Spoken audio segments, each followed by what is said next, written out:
Welcome back to the podcast today with me, Johnny Pardo. And today I welcome my friend Gina to the show. I'm looking forward to our conversation about holistic bliss. So, a quick introduction to Gina. So, Gina is a health stylist and founder of The Bigger Picture. She guides people from traumatized health to holistic bliss. Welcome to the show today, Gina. Glad to have you on. So, could you tell us a little bit about what is holistic bliss? I do love the sound of it. Yeah, that's a very broad topic, but first, thank you for inviting me and having me on the podcast. I really appreciate it. Holistic bliss is a term that I use for people who have been stuck with their health, whether it's emotional, mental, physical, or whatever it is that keeps them stuck, because it's for everybody different. And holistic bliss is actually connecting the dots. Why are you out of balance? And what do you need to live your best life? In all layers of your life. So not just physically, but also mentally, emotionally, spiritually, whatever it is that you need that makes you happy. I love that. Yeah, all the different sections of it. So yeah, Gina, like for you, I know I see you doing big things like sharing with a load of people in your group, for example, around holistic bliss. What was your inspiration or your passion behind getting into like holistic health and holistic bliss in the first place? Yeah, that's of course my own journey. I know how it feels when you are lacking of holistic bliss. As I grew up with a lot of trauma, I have been struggling with my health till my early 30s. And first, the doctors always said it was between my ears, or it was something I needed to live with, or just bad luck. And when I nearly died of a viral infection on my lungs, I got this switch, like, okay, this is not the way I wanted to end my life. So I tried to, I know I decided to figure out why I was constantly battling with my health, while I was doing so much work and always studying. I was always doing my best, more than anyone I knew. And then I found out when I visited a psychotherapist, because I was starting to study again. I needed some help because I got sabotaged by certain people around in my family every time I wanted to do something that propelled me forward in my life. So and then we did some tests, and then I found out that I was struggling with PTSD and an A score of 8. So there was my answer. And then I decided, okay, now I have something to work on. And I was so determined to get the best out of my life after that. And then I left after 3 years, 2 years, 3 years. I left my hometown, cut all the cords with most of my family members and friends, and moved to Amsterdam from the deep south in Holland. And that's now 19 years ago. And everything changed after that. So for me, that was a eye-opening experience. And it was not something that you can change or flip in a year. It's a journey of many years, because the universe will test you over and over again. So as you fall, so you grow. And yeah, for me, it was a long journey of many studies, many failures, and confrontations over and over again. But I'm so happy that I went through it all, because it gave me a lot of new opportunities. And in the end, it made me a very grateful person. Yeah. Oh wow, sounds like you went on quite a journey. Um, and yeah, you mentioned moving away from like people. Was that like you mentioned about the PTSD, the post-traumatic like stress disorder? Um, well, and was that something you discovered was one of the biggest causes of your health challenges? Yeah, it was really like I was always saying to myself, with everything that I've gone through, it's not that bad. I always was looking around myself and I was like, oh, it's not that bad. And I was always in this disbelief that the people around me that were so close, that I thought were so close to me, or that should love me for the person that I was, were actually the one that were hurting me the most. So I had a very, very big, how do you say that? It was for me very hard to accept that that was happening. And they maybe did not do it on purpose, because if you come from a toxic family system, people are damaged. So traumatized people hurt. And I was very young when I found out that that was going on, that it was not normal. But I kept saying to myself, it's not that bad. Mm. And yeah, and then suddenly you find out that you're also, because of all the experiences that you have, you're programmed in a certain way. And even though you have your eyes open, you know better, still you choose the wrong things, and you get yourself surrounded by the wrong people because it's so familiar. You feel safe by the same energy that cause you so much pain and imbalances and all the things, and still you keep yourself stuck in the same system. And when I found out I was doing that so badly, because I was very conscious with a lot of things, and still something kept me pulling back into that same bad habit, bad pattern, or whatever you want to call it. Mm. Till that day that I was lying in my bed and woke up in the morning, I was saying to myself, oh, I'm still here, I'm still alive. And that was for me a moment that I realized something drastically need to change here. Mm. Wow. I appreciate that. And Gina, like a lot of people, I just want to ask, can become aware that maybe the people around them or certain situations around them are not healthy for them, not doing them good emotionally, which obviously can impact you physically on the body as well if it's emotionally stressful and all these kind of things. And also, some people were conscious they've got habits which don't serve them. That might be something like smoking or drinking alcohol too much, or those kind of things. I'm not saying that's what went on here, but it sounded like you became aware of like the people, the things that weren't good for you. Yeah. So how did you like put put in place or kind of move away from those things? Because some people like really struggle. Was it like, did you have to put certain systems in place, or was it just such a like drive, like this has got to change, that you kind of just change things automatically? Yeah, I think also the pain was so big. Mm. So your pain has to be so big that you're willing to change certain things, but it's also your loyalty. I had this extreme sense of loyalty towards family and friends, and even my bosses where I was working for. And I was always the one who was like, I always say, if I say A, I say also B, but I did the whole alphabet until I couldn't come any further. So for me, it was like when I decided to leave my hometown, I was like so drastically, because I got an assignment in Amsterdam for 4 months, and right at the spot, I decided this may be the chance to escape. That was my feeling, to escape. And I was like, okay, let's see what happens when I do this. So I went to Amsterdam for 4 months. And when I had to go back the day, I went back to my hometown, and I drove to the office where I rented my house from. I said, I want to end the rent. And I did not speak to anyone about it. I just did it.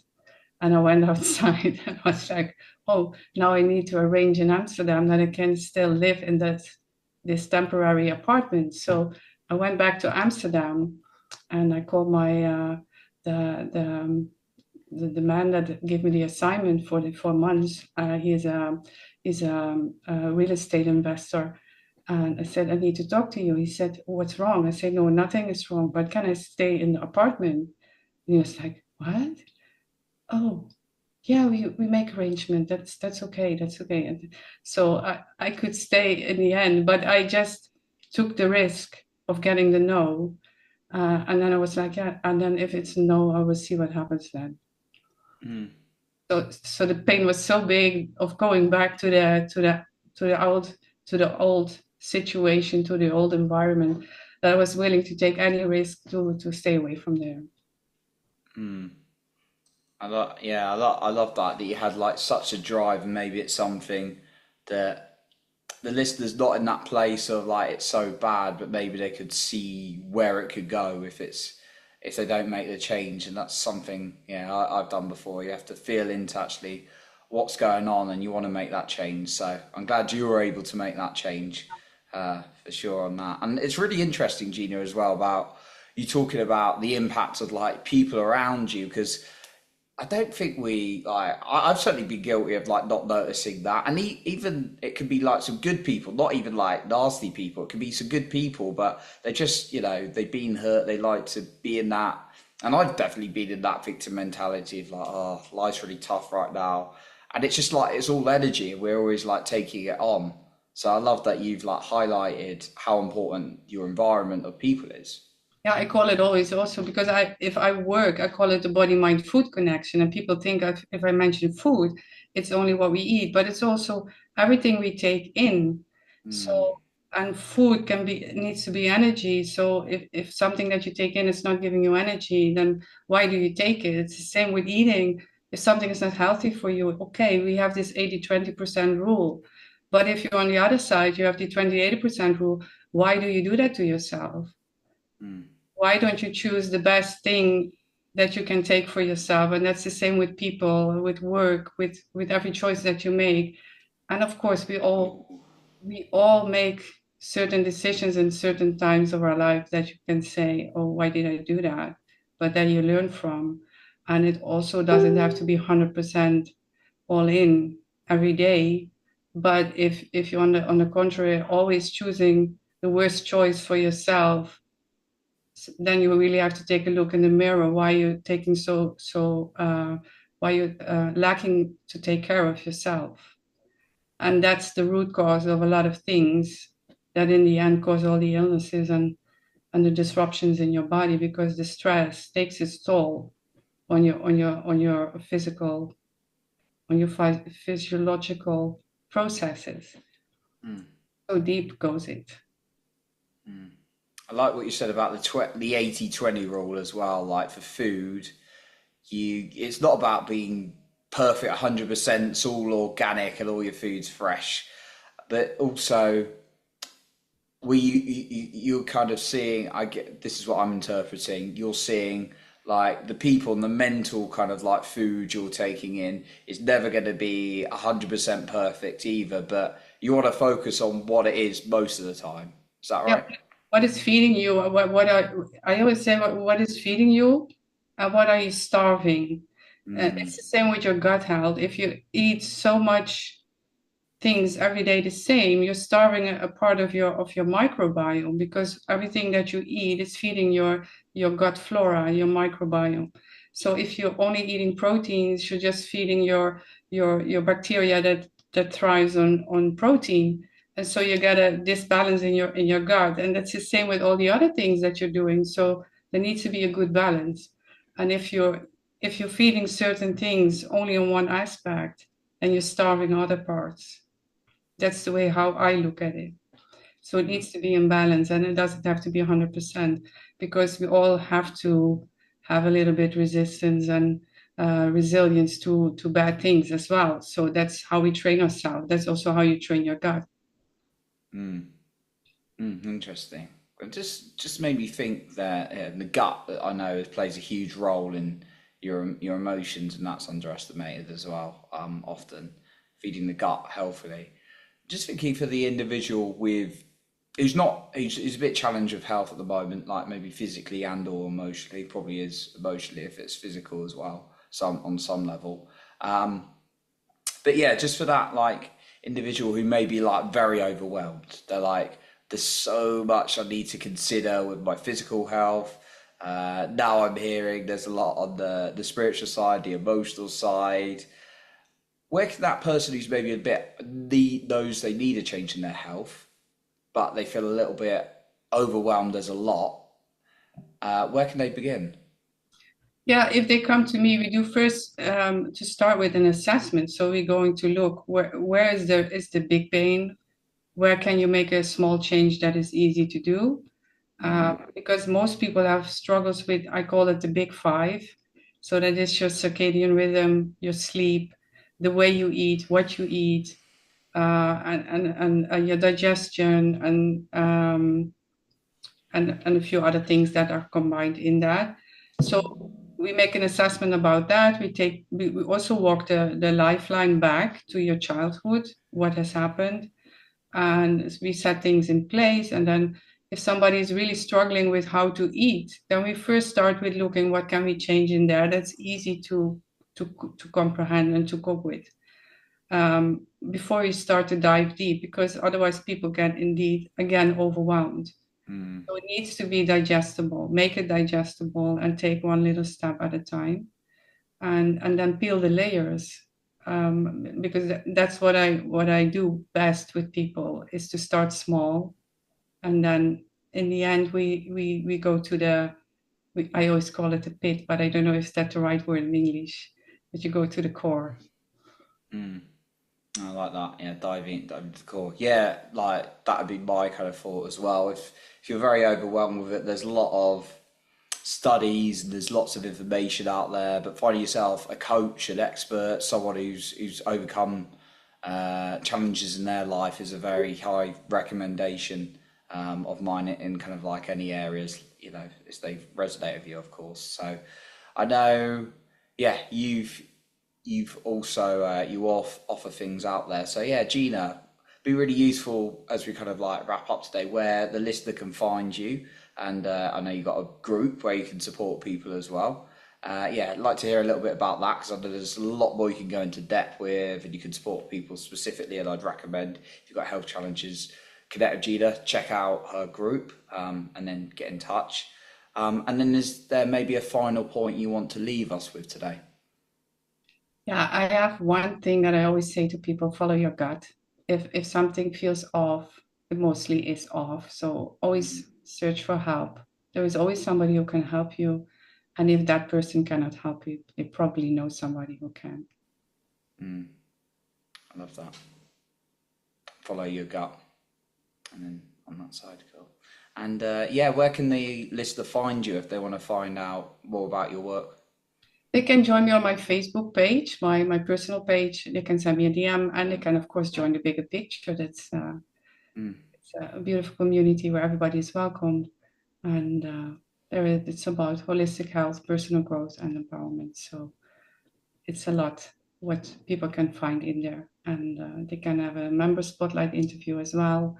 They can connect with other people, and they become a founding member. And if they do, then they will be part of my upcoming meet and greets and roundtable events. oh, amazing. That sounds like a great opportunity. So be sure to link that in the show notes below so you can get in touch with Gina that way as well. So, Gina, just a massive thank you for coming on today and everything you shared, and the work you're doing out there to help people in a holistic sense build more bliss. Thank you very much, Jenny. It was a pleasure to be here. Awesome. So that concludes our episode for today. And remember to lead with your heart and not with fear.